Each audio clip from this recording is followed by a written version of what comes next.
Hey yo yo yo, salut les turfeuses, salut les turfeurs, bienvenue pour un nouveau pronostic de Benoît Requin. Ok, place au pronostic du quintet du lundi 8 septembre direction Cran pour le prix V&B, 3 attelés, 2775 mètres, 16 partants, réunion 1, course 1, il y a un rendement de distance de 25 mètres à partir du numéro 9 et l'indice de confiance c'est 2 sur 5.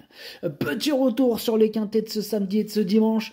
Samedi, dans mon pronostic, je vous ai donné le tiercé en 3 chevaux, les quartés en 5 chevaux, ça fait plaisir. Et dimanche, dans mon pronostic, je vous ai donné le tiercé dans l'ordre et le couplet gagnant placé, ça fait plaisir.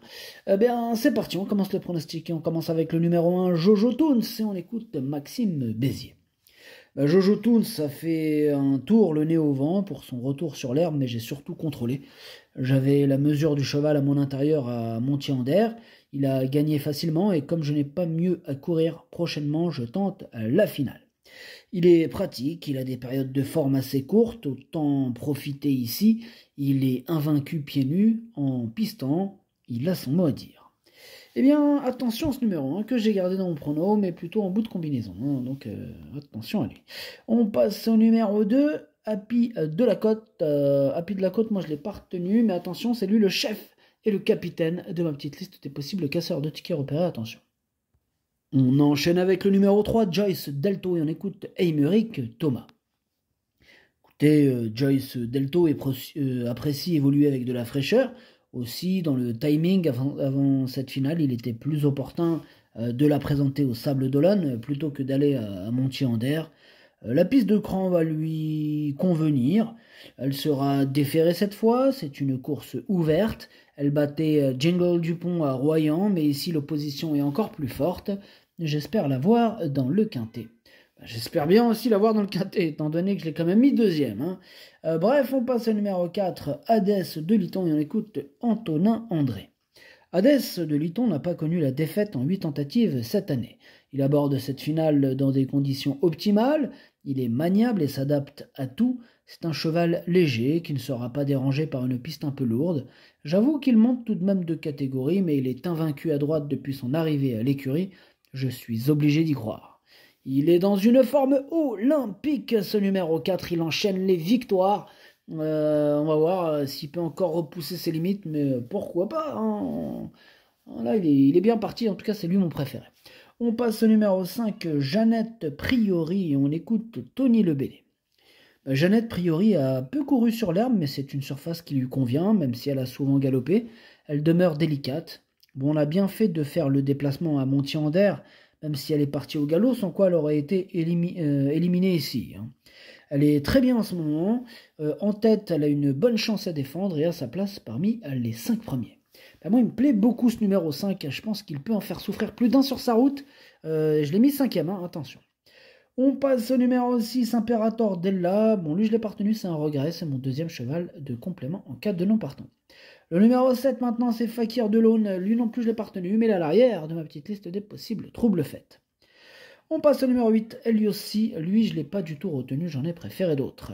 J'ai préféré d'ailleurs, le numéro 9, Hasard d'érable, et on écoute David Thomas. Hasard d'érable découvrait des conditions favorables dernièrement à Bréal, où il s'est imposé sûrement.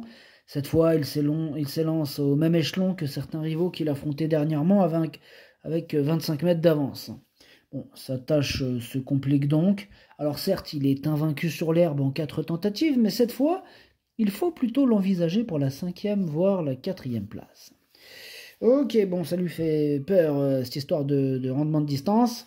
Effectivement, à partir du numéro 9, on rend 25 mètres, ne l'oubliez pas. En tout cas, ce numéro 9, moi je l'ai gardé, je l'ai mis 6e, malgré les 25 mètres, il peut faire mal. Enfin, c'est ce que je pense en tout cas.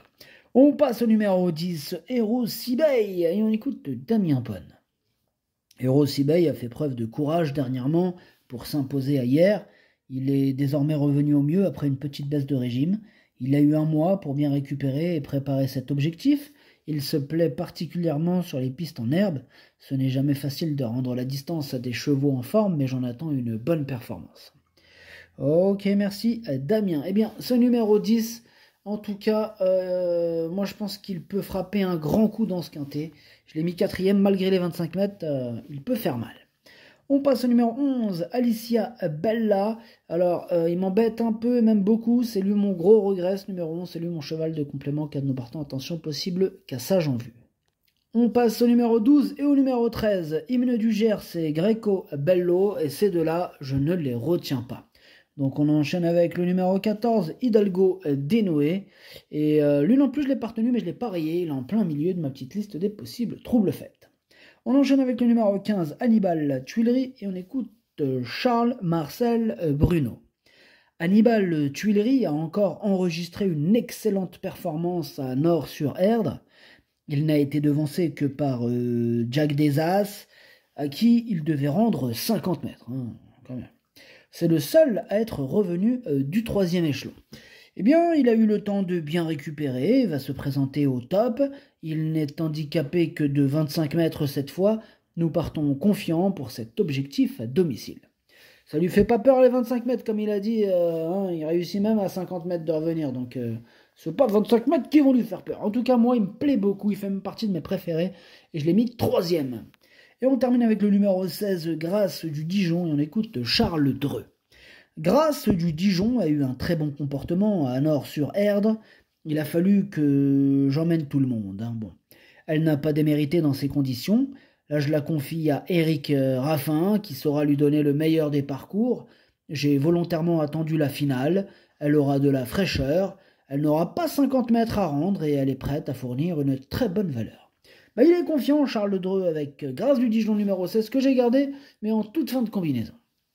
Le pronostic, ça donne 4, 3, 15, 10, 5, 9, As, 16. Merci d'avoir suivi cette vidéo. N'hésitez pas à mettre un pouce bleu si la vidéo vous a plu. Pour accéder à tous mes tickets pour la course du Quintet, rendez-vous directement en description de la vidéo. Vous avez aussi le bouton rejoindre qui vous donne accès au pronom 8+, de plus le chef et capitaine de ma petite liste des possibles casseurs de tickets repérés. Merci grandement à tous ceux qui nous ont rejoints et merci à ceux qui vont nous rejoindre. À jouer avec modération. Bonne chance. Chopez-le-moi. Ciao.